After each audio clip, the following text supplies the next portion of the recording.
जय गुरुदेव। इस दुनिया से जाते समय संत अपना चार्ज, अपने जीवों की जिम्मेदारी अपने उत्तराधिकारी को देकर जाते हैं। जीव को छोड़ते नहीं हैं। संत के रोम रोम में, उनकी ही देह में प्रभु रमते हैं।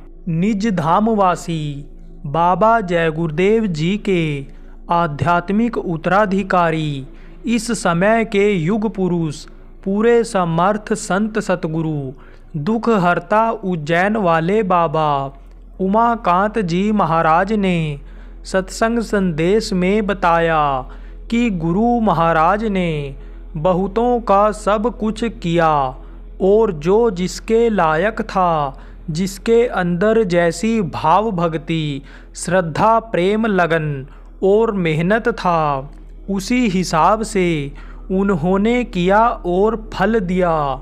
लेकिन यह भी इतिहास बता रहा है कि संत जिनको पकड़ते हैं उसको छोड़ते नहीं हैं। चाहे कितना भी समय लग जाए, संत क्या करते हैं जाने के बाद भी जीव को अपने उत्तराधिकारी को सौंप के जाते हैं। कहा गया है, चौथ जन्म में निज धाम, यह नियम बनाया गया। चाहे 4 जन्म लगे, लेकिन संत पार करते ही करते हैं। एक के बाद दूसरा, दूसरे के बाद तीसरा, फिर चौथे को चार्ज ऐसे देते चले जाते हैं। अब अगर जीव चेत गया, जान गया, भजन कर लिया, कर्मों को काट लिया, तो उसकी जीवात्मा का उद्धार हो गया तो हो गया, नहीं तो दूसरा जन्म लेना पड़ता है। फिर उस वक़्त के जो संत होते हैं, जिसको वह गुरु अपना अधिकार पावर देकर के जाते हैं, उसके सपुर्द कर देते हैं। वह रगड़ाई करता है, वो कराता है, नामदान देता है। मतलब संत अपने जीव को छोड़ते नहीं हैं। संतों को शरीर छोड़ने पर तकलीफ नहीं होती है। महाराज जी ने बताया कि अंत समय में जब जीवात्मा को वापस इस शरीर में नहीं आना होता है, जब प्राण निकलते हैं, तब तकलीफ कुछ न कुछ सबको होती है। जैसे अच्छी साधना करने वाले साधकों को चाहे 1-2 बार हिचकी आवे, लेकिन संतों के लिए यह लागू नहीं होता है, क्योंकि संत की जब इच्छा होती है तब शरीर को छोड़ देते हैं।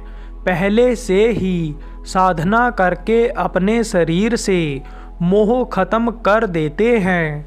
तो जब जीवात्मा का इससे मोह नहीं रह जाता है, तब प्राण को आराम से निकाल देते हैं। जीवात्मा को निकाल दिया, खींच दिया, तो प्राण नीचे से खींच जाते हैं। जैसे साधना में प्राणों को नीचे से खींचा जाता है, ऐसे नीचे से खींच देते हैं।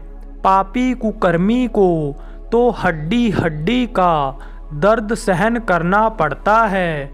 जैसे हड्डी में कोई मार मारे तो बहुत तेज दर्द बराबर होता है, मांस पर पड़ता है तो उतना तेज दर्द नहीं करता है। हिले डुलेगा तब दबाओगे तब दर्द करेगा। तो पापियों की हड्डी हड्डी उस समय पर चटकती है, क्योंकि खिंचाव होता है। यह सत्य है कि जाते समय सबको तकलीफ होती है। अब यह जरूर है कि जैसे कोई पानी में गिर गया तो कोई डूब गया, तो डूबा तो नीचे चला गया, और सांस फूला तो प्राण निकल गए या प्राणों को अपने निकाल लिया। और कुछ ऐसे होते हैं कि नीचे डूबते हैं और फिर उसके बाद फिर ऊपर आ जाते हैं, फिर उसके बाद तड़पते हैं। पेट शरीर भारी हो जाता है, मुंह में पानी चला जाता है, फिर नीचे ले जाता है तो डूबते हैं। तो डूबो और उतराओ। इस दुनिया को भवसागर बताया गया तो इसमें डूबना और मरना पड़ता है। जैसे मर गए, फिर जन्म लिया, फिर पुनर्जन्म लिया, फिर आए और गए, इसलिए भवसागर बताया गया। जैसे इंसान भवसागर में डूबता है, इसी तरह से जल में भी डूबने से कष्ट होता है, लेकिन कष्ट सबको होता है। कहते हैं भगवान राम गुप्त हुए थे तो पानी के अंदर गए थे। अब जो सिद्धांत असूल नियम है, उस नियम के अंतर्गत तो सबको कष्ट तकलीफ होती है। इसी तरह से कृष्ण भगवान को बहेलिया ने जब बाण मारा था, तब कृष्ण भगवान को भी तकलीफ हुई थी। संत के रोम रोम में प्रभु रमते हैं। महाराज जी ने बताया कि प्रभु की व्याख्या में प्रभु ने समझो यह कहा है कि संत हमारी आत्मा और संतन की ही देह।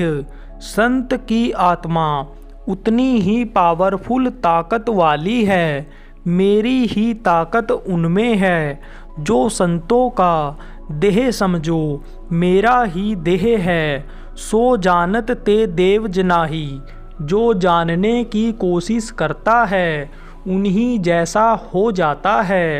और रोम रोम में रम रहा, उनके रोम रोम में प्रभु रमते रहते हैं। जैसे बादल में पानी, ऐसे ही रोम रोम में रम रहा। इस तरह से संत के रोम रोम में मैं रमता रहता हूँ। कहने का मतलब यह है, जब ऐसे संत सतगुरु मिलते हैं तब अंतर में बोध ज्ञान होता है, नहीं तो तब तक लोग भटकते रहते हैं, संत सपूत होते हैं। महाराज जी ने बताया कि संतों का बड़ा विरोध हुआ, लेकिन संतों ने हिम्मत नहीं छोड़ी और पुराने रास्ते को छोड़कर नया रास्ता अपना लिया। पुराने रास्ते में जो बाधाएं थी, वह बाधाएं वहीं की वहीं रह गई। कहा गया है, लीक लीक कायर चले, लीके चले कपूत। लीक छोड़ तीनों चले, सायर सिंह सपूत। संत सपूत होते हैं। गुरु महाराज जैसे संत थे, सपूत थे।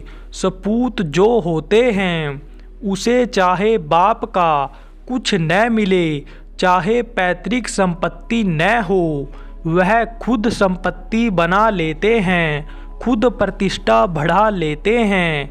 बाप का नाम पीछे हो जाता है। लोग लड़के को बाप के लिए कहते हैं।